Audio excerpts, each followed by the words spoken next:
Assalomu alaykum, hurmatli prezident. Butun Surxondaryoda juda ko'tarinkilik, bayram, shodiyonalar davom etyapti. Hurmatli prezident, shu oxirgi yillarda misli ko'rilmagan mana shu bu yil bizga umuman hamma sohada hamma mablag'larimizni xalq bergansiz. Surxondaryoliklarni qiynab kelayotgan eng katta muammolarni yechib berdingiz. Eng katta yo'llarimizda mana M41da ham tender yakunlandi. Boysun Dino yo'llari qurilish ketyapti. Surxondaryoni azaliy orzusi to'palang tizimi, bu hech kimni yetuqlab tushiga kirmagan edi.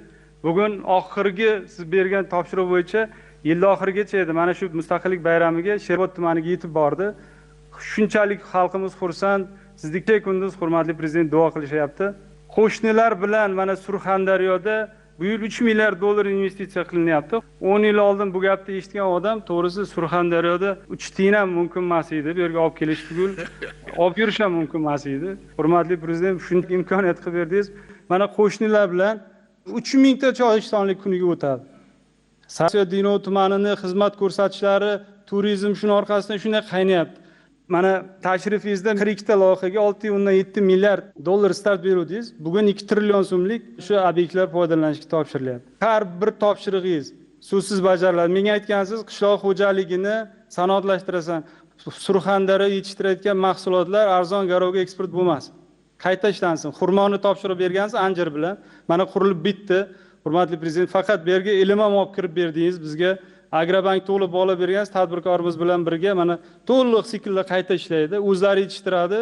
Bizga aytgansiz, Uzun tumanini namuna tariqasida hamma xonadonda xurmo bo'lsin. Umuman sanoatda, xizmat ko'rsatishda, turizmda, hamma sohada hurmatli prezident, tadbirkorlar jadal qaynagan. Kechagi Xivadagi uchrashuvingiz hammani to'lqinlantirib yubordi. Bunday imtiyoz hech qachon bo'lmagan hurmatli prezident. Hamma sharoitlar uchun, qulayliklar uchun hurmatli prezident, butun surxondaryoliklar nomidan cheksiz minnatdorchilik bildiramiz. Baxtimizga doim sog'-omon bo'ling hurmatli prezident.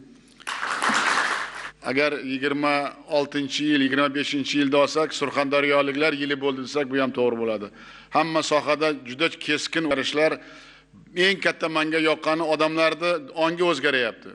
Denovdagi qilingan ishlarni ko'rib, shahardagi qilgan ishlarni ko'rib, haqiqatan 10 yil oldin yopiq shahar edi, kanalizatsiyasi yo'q, suvi yo'q.